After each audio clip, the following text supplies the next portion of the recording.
in your life, maybe these two words kind of ring true for you. Maybe in your life, as you kind of walk through the ins and outs, the day after day, maybe a couple of these words kind of ring true for you. Here's the first word: an instigator. Anybody got an instigator in their life? You know what I'm talking about. You go to the family reunion and there's just some cousin or uncle and he's just trying to stir up trouble. I don't know why it's got to be a he. It could be a she. I'm not sure either way. But instigators, you know what I'm talking about. I might or might not have an instigator or two living in my house at the moment that are tiny little people. And they just, I'm not going to name any names or anything like that, but I am just going to say, I might have seen some instigation happening, just hoping that maybe they might be able to get one another in trouble. You know what I'm talking about? And no, I'm not talking about my wife, Brooke. Of course, she's not an instigator. She's an angel. You know what I'm talking about? But the two little people in my house, they kind of trade off being an instigator. Or maybe it's not an instigator. Maybe instigation is not the first thing that comes to mind, but someone who's a tattleteller. You know what I'm talking about? One of them tattletellers. And that also might be true of one or two, mostly just one of the folks that live in my house. Again, the tiny people that shall remain nameless. You know what I'm talking about? Where someone is just sitting there waiting for someone to drop a ball. Someone's just sitting there watching, just hoping, like, man, if I could just watch, if I can just see what happens in front of me. You know what I'm talking about? Just if you've got one of those people in your life, just put their name in the comments. I'm just kidding. Don't put their name in the comments. You know what I'm talking about? But give them a nickname. You can give them a nickname and drop the nickname in the comments, and nobody will know, except for the people who know you well, and then probably that person will be like, hey, he was talking about me. And we probably shouldn't do that. Let's avoid that. You know what I'm saying? Let's avoid it. Unless you're going to tag them. If you tag them, it's appropriate because you ain't talking behind their back. You know what I'm talking about? My kids are probably not even watching. I'm in so much trouble right now. I should move on. Either way, my point is this. Jesus had his own share of instigators and tattletellers, on an enormous level, like a gigantic level. And so I want to read to you one moment in the life of Jesus where these instigators, these tattletellers, are just messing it up for him. And so I want to read it to you. And normally I would just tell you the story, but I just want to read it to you. And so we're going to throw it on the screen for you to read along with me. And we're going to be reading out of the book of Matthew, chapter 12. We're going to start with verse 1. You can read along here on the screen. Here we go. At that time, Jesus went through the grain fields on the Sabbath. So let me pause you right there for a second. When I think through grain fields, if you've never seen the movie Gladiator, which is an incredible movie, by the way, definitely top 5, there's this moment where, they're walking through the fields, and he thinks that they're headed to Elysium, wherever that might be. And, his hands is going through the grain field. You know what I'm talking about? His hands is kind of going through the grain field. It's the very end of the movie. Anyway, that's what I'm picturing as this happens, just in case you're a Gladiator fan. If you haven't seen the movie, after this gathering's over, you should rent it on Amazon or wherever you rent your movies from and watch it. Anyway, here we go. At the time, Jesus went through the grain fields on the Sabbath. His disciples were hungry and began to pick some heads of grain and eat them. When the Pharisees saw this, they said to him, "Look, your disciples are doing what is unlawful on the Sabbath." Now, here's the deal. When I'm thinking through Jesus walking through the grain fields, and his friends who are the disciples, his best friends are walking with him, and then there's some Pharisees that are watching this happen. I don't know if the Pharisees are like hiding in the grain fields, like with binoculars on, and they're like popping up every once in a while to see what Jesus is doing. But that's what's happening. Jesus thinks he's on a walk with his friends, just chilling in the grain fields, and then all of a sudden, his friends start picking off the heads of grain and just taking a little snack, and these Pharisees pop up out of nowhere and like, "Hey, look what your guys are doing." That's what I'm kind of picturing happening. And here, so they get mad and say, "Look, your disciples are doing what is unlawful on the Sabbath." Verse 3. And he answered, Jesus answers. He said, "Haven't you read what David did when he and his companions were hungry? He entered the house of God, and he and his companions ate the consecrated bread, which was not lawful for them to do, but only for the priests. Or haven't you read in the law that the priests on Sabbath duty in the temple desecrate the Sabbath and yet are innocent? I tell you that something greater than the temple is here. If you had known what these words mean, I desire mercy, not sacrifice, you would not have condemned the innocent, for the Son of Man is Lord of the Sabbath. So what's happening here is there's this issue that's arising because it's the Sabbath day. And the Sabbath has a pretty enormous meaning in the life of the Jewish people, the people of God, at this particular point in history. And so there are a lot of rules that go with Sabbath, and that's what everything is going to kind of revolve around. His disciples, his best friends, they start picking pieces of grain on the Sabbath day and eating it. These Pharisees, they pop out of the grain somewhere and like, hey, I saw you doing it. They're just waiting there to tattletale, to instigate something. I saw them doing it. They're having an issue with it. And Jesus responds with a couple of things. He says, hey, let me tell you a story about David. Now, in the Bible right here, in the scripture we just read, we don't get a lot of context, but what we know is this is King David, not just like, hey, your friend David. Right? So this is King David from a long time ago. There's a story about that. And then he also kind of leaves this piece here at the end. He kind of closes with the statement that the Son of Man is Lord of the Sabbath. He's referring to himself. And so, but before we get there, we want to make sure that we understand the entire conflict is on this church word, this holy word, Sabbath. And so I want to make sure that we understand truly what Sabbath is and means. If we go back to the origin of Sabbath, we actually have to go a ways back. All the way back to the very first book of the Bible, the book of Genesis. When you open your Bible, it's the very first book that you come to, and you don't have to go too far into the first book of the Bible to find the very first place that Sabbath takes place. It's in Genesis chapter 2, verses 2 and 3. I'll read it to you. We'll put it on the screen. By the seventh day, God had finished the work he had been doing, so on the seventh day he rested from all his work. Then God blessed the seventh day and made it holy, because on it he rested from all the work of creating that he had done. And so there's this moment in creation as creation comes to a close where God says, hey, for 6 days I created, and I've decided that on the seventh I'm going to take rest from the work that I've been doing, that I'm going to take a break. In fact, it goes so far to say I'm not only going to take a rest on the seventh day, I'm actually going to make it something significant or make it holy. I'm going to set apart this very specific day for a very specific purpose, this idea of rest. And so in the very beginning, in the first book of the Bible, God actually sets an example for what he wants us to do in return. Now, we fast forward from that example that he sets, and I guess maybe he comes to realize that maybe his example wasn't good enough, that instead of setting an example, he needs to set an expectation. That it wasn't, hey, I'm going to disclose to you what I did and why I did it, and because of your relationship with me, you will naturally just drift into doing what I do. God says, hey, I actually want to make sure that I set an expectation. And in the book of Exodus, which is the second book in the Bible, God begins to mold together this group of people that he will make his own, the people of God.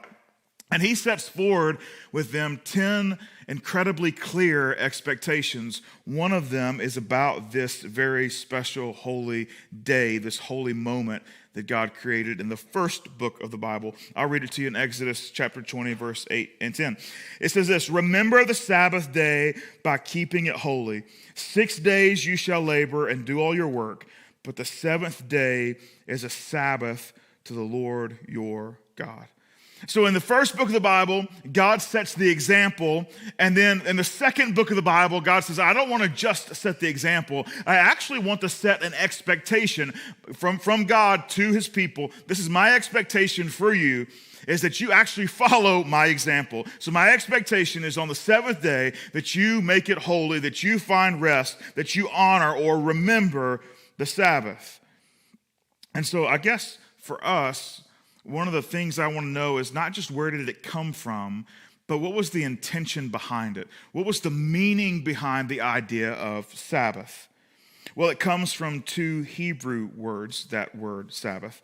And those two Hebrew words literally mean to stop working and to dwell.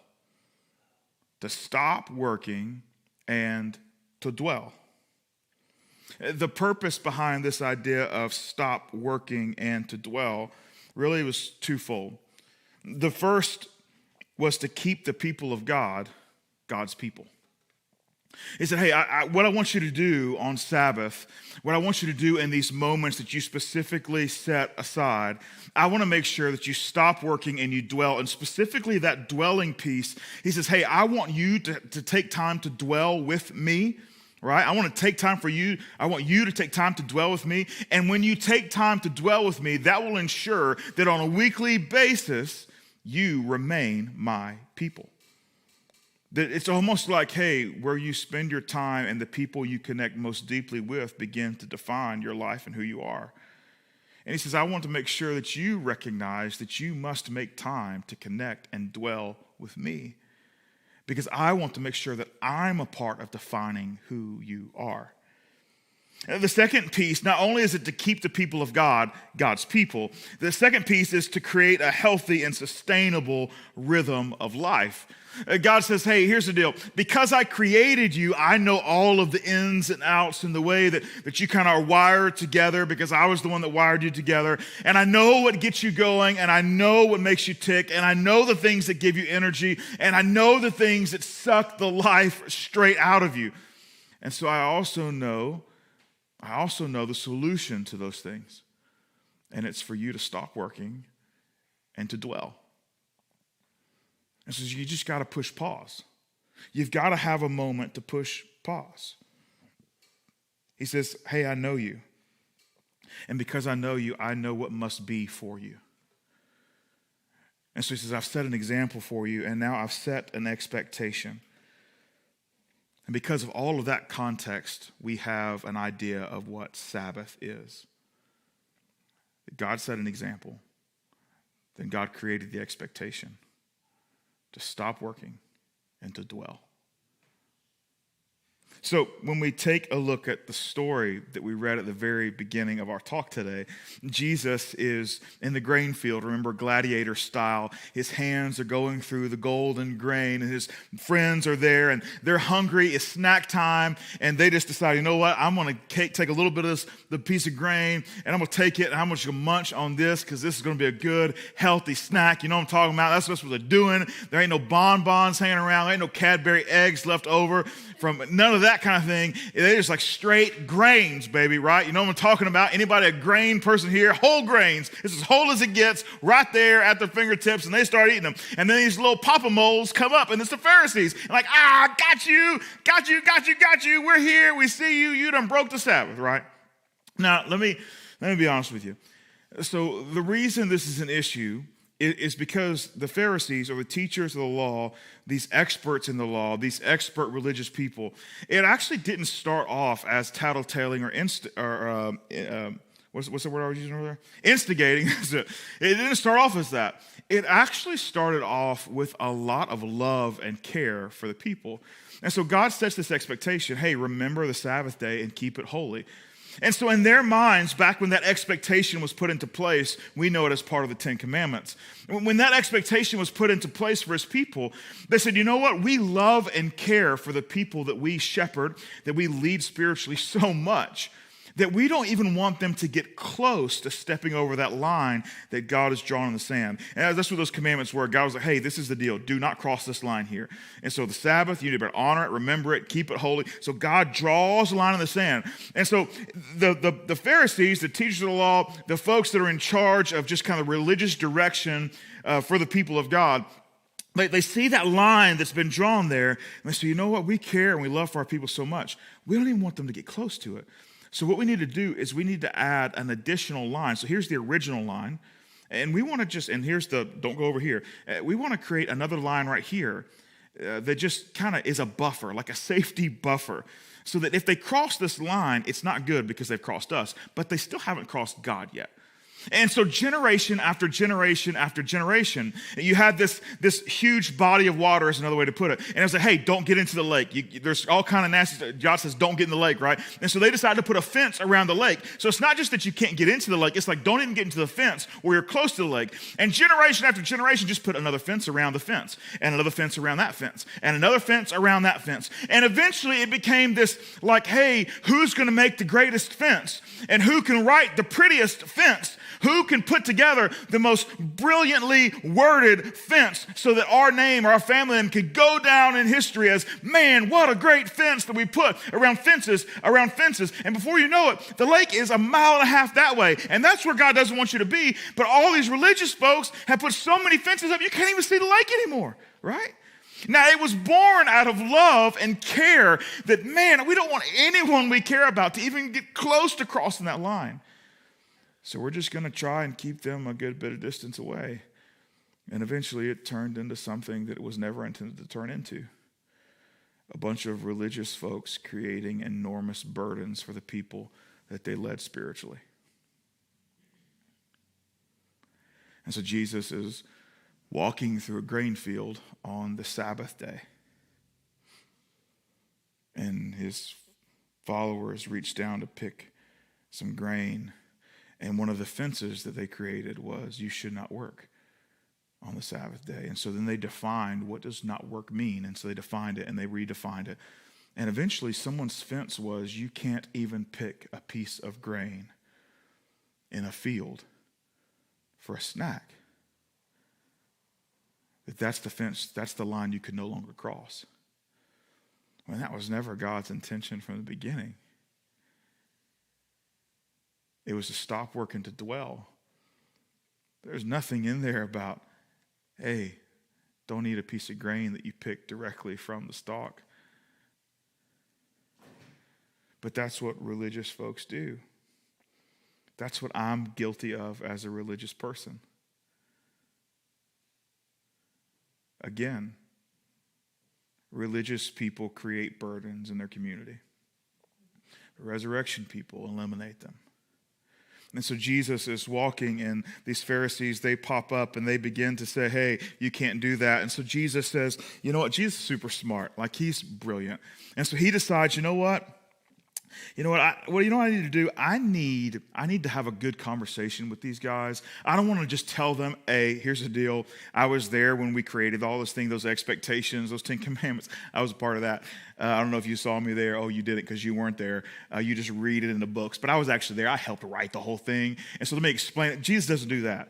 What Jesus starts off with, he says, you know what? Let me find some common ground, which we probably can learn a lot about this way of having a conversation with someone, because this is pretty brilliant. So Jesus says, you know, let me find some common ground with these guys instead of just like smacking them with the facts. Let me just create some common ground. You know that guy, King David, which for these religious folks, man, it's someone that they absolutely adored and were in love with. I mean, he was an icon of the Jewish faith, the greatest king, just this king of conquering, just an incredible guy, right? He killed Goliath, right? Remember that? He's a little boy, and he goes up against a giant. He takes a sling and some stones and slays this enormous giant. So this guy is a legend.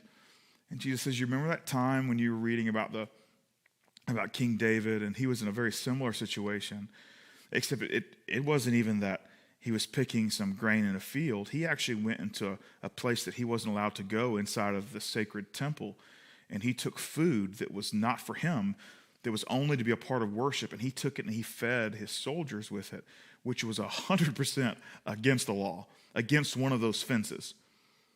And he says, but no, for sure, he was innocent. That wasn't what God wasn't upset with him about that. He says, do you remember that story? And immediately the Pharisees, their minds begin to wander, like, we actually know that story really well. Jesus makes 3 pretty huge statements that I think is worth us pondering. And then we're going to get to what does this mean for us in our real everyday life. The first statement is this. He says, if you knew what these words meant. You remember that part? Remember that part where he says, hey, if you knew what these words meant, specifically he's referencing a quote that's in quotations if you read it in your Bible. It says, that I desire mercy, not sacrifice. And so that's a quote from an Old Testament prophet. And it's a pretty famous quote. These guys would have known that. And for sure, they would have known that and had their interpretation of it. And Jesus is saying, hey, here's the deal. What I want to get across to you is that the things that I desire most, now I desire a lot of things from my people, but the things that I desire most, and listen close here, he says, I desire mercy, not sacrifice. Now we've got to make sure we dig into the context of what's happening here. It's not just the idea of mercy and the idea of sacrifice. It's what those two things represent. It's mercy representing the ability for someone to look at the humanity of a situation, his friends being hungry and needing something to eat and happen to be in a place of a grain field where there's something for them to eat. And though technically it was against one of the fences that were put up that they saw as law, though God didn't see it as law, but they hopped one of those fences in order to get a little bit of grain. And Jesus says, hey, I desire in this instance mercy more than I desire sacrifice. And in this instance, sacrifice represents the entire religious system that was created in and for the temple. He says, if I've got to choose between the two of them, it's the human side, the humanity side, the people side, more than the religious rituals and customs and traditions. Jesus is having a conversation with the folks that lead the religious portion of day-to-day life for the entire people of God. And he's saying, would you lean in with me a little bit? I want you to hear this. I value my relationship with people, which requires mercy, which means I forgive them for things that they don't deserve to be forgiven for, more than I desire the religious piece, the rituals, sacrifices, the customs, and the traditions. That's an enormous statement from Jesus. A second statement that Jesus makes, he says this in Mark chapter 2, which is definitely not Matthew, which is where we're reading this story, but there's a guy by the name of Mark who writes about this very same story, and he shows that Jesus says, hey, the Sabbath was made for man, not man for the Sabbath. Man, what a profound moment. Because Sabbath from the very beginning, right? God said, hey, on the seventh day, I've done so much in day 1 through 6. On the seventh day, I'm going to set an example that I'm going to rest. And then he sets an expectation in Exodus chapter 20 where he says, hey, I expect you to follow my example, that you shall remember the Sabbath and keep it holy, that you shall find a place to stop working and to dwell with me, because I want to make sure that the people of God remain God's people. And I want to make sure that you have a healthy rhythm and sustainable rhythm to the way you operate your life. And so those two things we're going to put together. We're going to call it Sabbath, and I expect you to abide by it. And then Jesus makes this disclosure here, because this entire time the people of God thought the Sabbath was all about what God wanted. And it was, but it wasn't in that way. It was about what God wanted for us, not what God wanted for himself. And Jesus says, hey, don't you get it that every good and perfect gift is given from God, that it's for us so that we might turn around and connect more with him? And so God didn't create the Sabbath out of his own need. He created the Sabbath out of our need. He says, I want to create a healthy rhythm of life for you to connect with me, for you to dwell and have rhythms with me. And that is actually what's best for you. He says, the Sabbath was made for man, not man for the Sabbath. The third thing that Jesus says, and this is the exclamation point on the entire thing, just in case the story about David didn't make sense, and just in case the idea that, hey, the Sabbath was actually made for you, not you for the Sabbath, just in case all of those kind of broke down, Jesus just does this subtle reminder where he just simply says, at the end of the day, fellas, the Son of Man is the Lord of the Sabbath. And he's talking about himself. In other words, he just does a mic drop moment. He's like, hey, the Sabbath's mine, fellas. This whole thing is mine. I get that the fences you've built are yours. But Sabbath is mine. And so I'm pretty sure I understand what's allowed and what's not allowed on these particular days. Man, what a moment to be there, to be just like a fly on the wall. There's no walls, they're in a field. Remember a grain field? To be a fruit fly, I don't know if fruit flies, to be something that has eyes and ears, waiting, just hanging around, not a religious person who's popping up like a pop-a-mole, but someone else, just to be there to witness that transaction. There, Jesus just looks at him in the face and says, this whole thing is mine. It's a great story. The real question is, when we take a look at the Bible and we want to study it and unpack it, it's one thing to have some biblical literacy, for us to raise our awareness and knowledge when it comes to what's in the Bible. But I think Jesus would want us to take these words and say, how do you actually apply them to your own life? I guess the first question should obviously be this: is there a Sabbath still needed for you and for me? Let me rephrase it. Let's put the definition of the word in the question.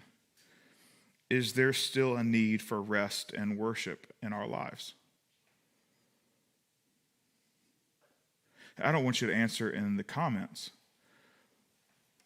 but I do want you to answer. I would love for wherever you're at, for you to answer out loud. I'll ask the question again, and I just want you to answer out loud, which could be weird depending on where you're at. I think it's important. Is there a need for rest and worship in your life? And so if your answer is yes, then we should continue to figure out, what should that look like? Let's define rest and worship. Rest is stillness. It's reset time. Worship is simply acknowledgement that God is your God.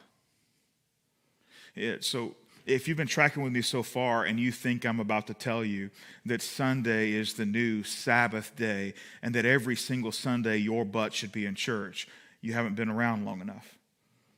Worship is not defined as the 1 hour on Sunday that you currently are watching online. That's not what worship is defined as at all. In fact, worship encompasses an enormous piece of our lives. However, the Sabbath was very particular in terms of setting some time aside, not simply to have multiple actions of declaration, hey, I'm going to get out, I'm going to serve in this way, but a stillness that was accompanied with this declaration. And sometimes that does happen in a church gathering, environment, but often it doesn't. Often this rest and reset and acknowledgement doesn't happen within four walls or through your iPad or YouTube TV or what have you. Often it happens in other places. And I do, of course, think that the Sunday morning gathering experience is important to our lives. I do think that it's an incredible reset, that it's a refueling moment, that community happens, and it sends us out into a different part of the community to then be energized to make a difference in people's lives, because people are our destination. But I do think this Sabbath piece, this rest and worship, has a significant role that isn't always tied specifically to Sunday mornings. This rest and worship, it's reset. It's an acknowledgement that God is your God. You see, the hardest part about being in a battle is having the presence of mind under pressure to know what to do next. And if you don't think that Sabbath is a battle, not just in the story we read in the book of Matthew, but in your own life, let me raise some awareness for you. There is for sure, 100% without a doubt, a battle going on for your rest and for your worship. And when you're in a battle, again, the hardest part is knowing what to do when you're under pressure. In other words, there's a move, and then it's your turn to countermove. So the question becomes, can we predetermine or predefine what our countermove is when we're in a battle for rest and worship? Maybe we should identify the move That's what boxers do. They know that, hey, when the guy comes with his right up top, they've already got their counter move ready to go. When I see this movement in the body, I know this is going to be my response. So maybe for us to understand the counter move, we first must understand what move is coming from the enemy. Well, I think that's simple, isn't it? Isn't Sabbath the counter move to busyness and exhaustion? When you see busyness and exhaustion begin to take its swing at you, is there any way for me to instill upon you, to put in your heart deep inside of you, that when you begin to see that enormous hook coming of busyness and exhaustion, then immediately your mind says, Sabbath, countermove. That's what Jesus is hoping to get across to us, that Sabbath is the countermove to busyness and exhaustion. I think busyness and exhaustion are two things that are incredibly prevalent and very well known to us all. And of course, there are seasons to our life where you just can't do anything about it. The problem is when those seasons extend into years, and instead of it being a season, it becomes a definition of who we have become.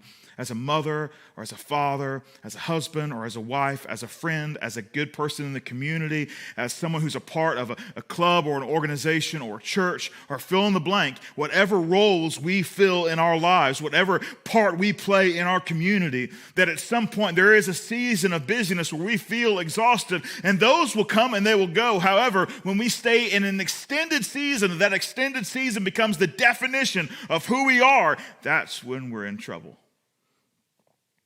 That's when we're in trouble. We're not just in trouble.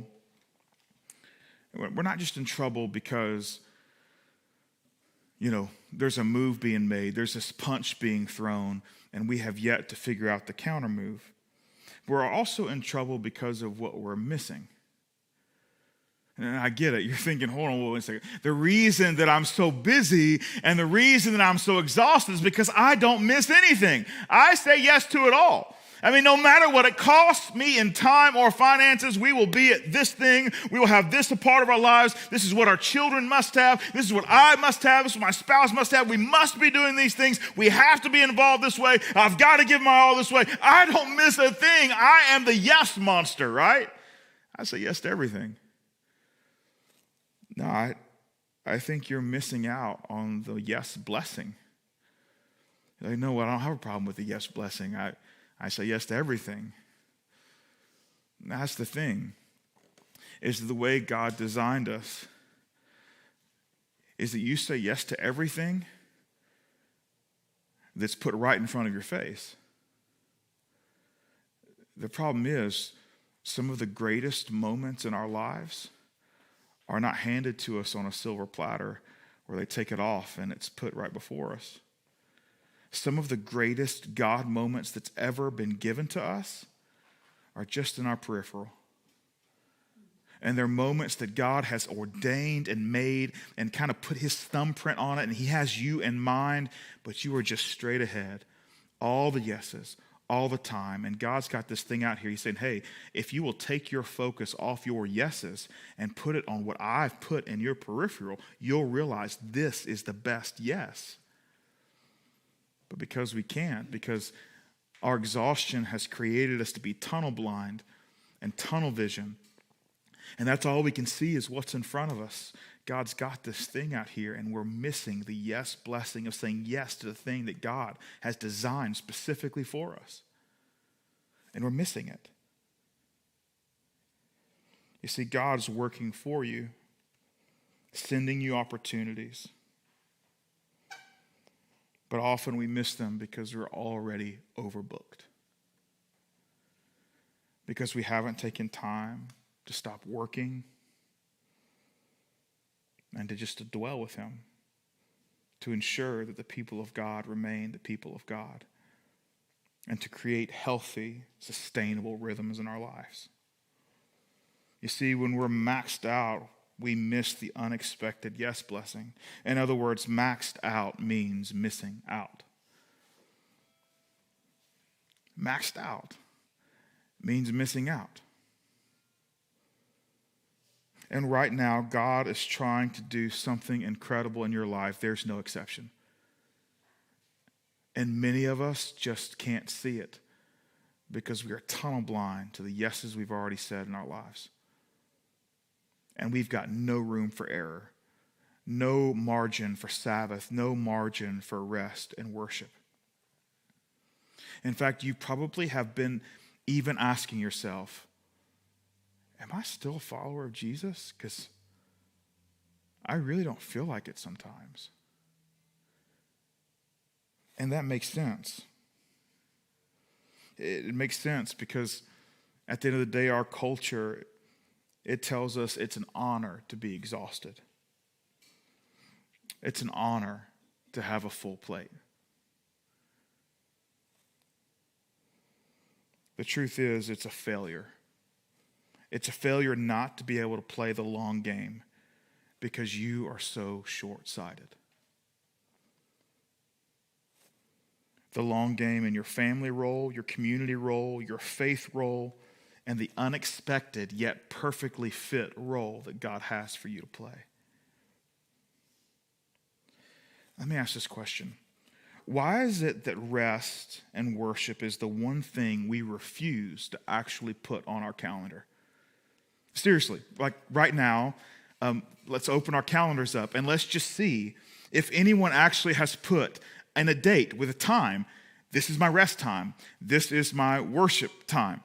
As I look at my calendar at the moment, I'm looking just on my iPhone, and I've got little dots, right? If you got an iPhone, you got a dot when you look at your calendar, and every single day's got a dot. Every single one of them. It's got birthdays on here. Okay, so here we go. So let's look at the 9th. So on the 9th, I had a wedding that I was doing down on the beach. Hey, Matt and Carly, happy wedding day. Or not wedding day, but it was fantastic. It was good. So I got their wedding in here. I've got that I'm staying at the Holiday Inn Express for the night before on Thursday night. It was Brady's birthday. How about that? I've got a couple phone calls that I've got to make specifically at the time. There's nothing for rest or worship in there. Just pick any day that you want to. I got breakfast with Ed. I got a T-ball game. I've got another lunch meeting and another meeting on the 20th. Right? So I've got a lot of things scheduled in my calendar. But honestly, there's nothing on there other than our staff calendar that tells us that there's a worship gathering happening every single Sunday at 11 o'clock. Like, it's just not in our calendars. And we refuse to put it there. We refuse to put it there because what if something better comes up? We maybe convince ourselves that, man, we're just sitting around doing nothing. It's an inefficient waste of time. And God's just saying, I'm just trying to help you reset. Instead, you're just trying to resist. And maybe you're bought into this as a culture problem, but let me close with this. When we have culture problems, they're actually spiritual problems. Think about it. God sets the example early on. And then God sets an expectation just after that. And then we begin to struggle with it from there forward. Do you think the enemy wants us to do what God sets the example for and God sets the expectation for? Or do you think the enemy would rather you do the opposite? This isn't a culture issue. It's a spiritual issue. The enemy has said, if I can get them to do the opposite of his example and his expectation, man, then they'll start wondering, are the people of God really God's people? Why is it that I lose my temper so often? Why is it I'm so short-fused? Why is it that I can't find mercy for anyone, but I sure enough do know the rules and the lines that I'm not supposed to cross? I can quote to you the law piece, but honestly, I can't see the humanity in anyone, just their mistakes. Jesus is trying to remind us. I value mercy over sacrifice. I value the people piece over the tradition piece. At the end of the day, rest and worship lead to clarity.